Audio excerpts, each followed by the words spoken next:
অসংখ্য ধন্যবাদ জানাই আমার হিন্দু ভাই এবং বোনদেরকে। আপনারা রোডে নামছেন, আপনাদের আন্দোলন করতেছে বা আপনাদের উপরে সমস্যা হয়েছে বিভিন্ন কারণে, কিন্তু কারা করছে এটা কিন্তু আপনারাও জানেন না।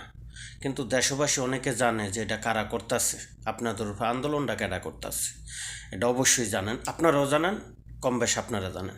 এই যে আজকে আপনারা মিটিং মিছিল লইয়া রাস্তাঘাটে বাড়িতেছেন, আপনারা আমার ভাই, আমিও আপনার ভাই, যেহেতু আমি বাংলাদেশের, আপনিও বাংলাদেশের, অবশ্যই আপনি আমার ভাই। আপনার আঘাত দেওয়া মানে আমার আঘাত দেওয়া, এটা অন্য কেউ না, এটা মানব না কোনো দিন। আপনি হিন্দু হইল অন্যায়ভাবে আপনার আঘাত দেওয়া মানে আমার আঘাত দেওয়া। একটা কথা মনে রাখেন, অন্যায়কে আপনারা আপনাদের লিগ্যাল আন্দোলন আপনারা করেন, কোনো সমস্যা নাই। আপনাদের যা মন্তব্য আছে তাই করেন, কোনো সমস্যা নাই, কেউই বাধা দিব না। কিন্তু আপনারা মনে করেন আমরা তো মানুষ,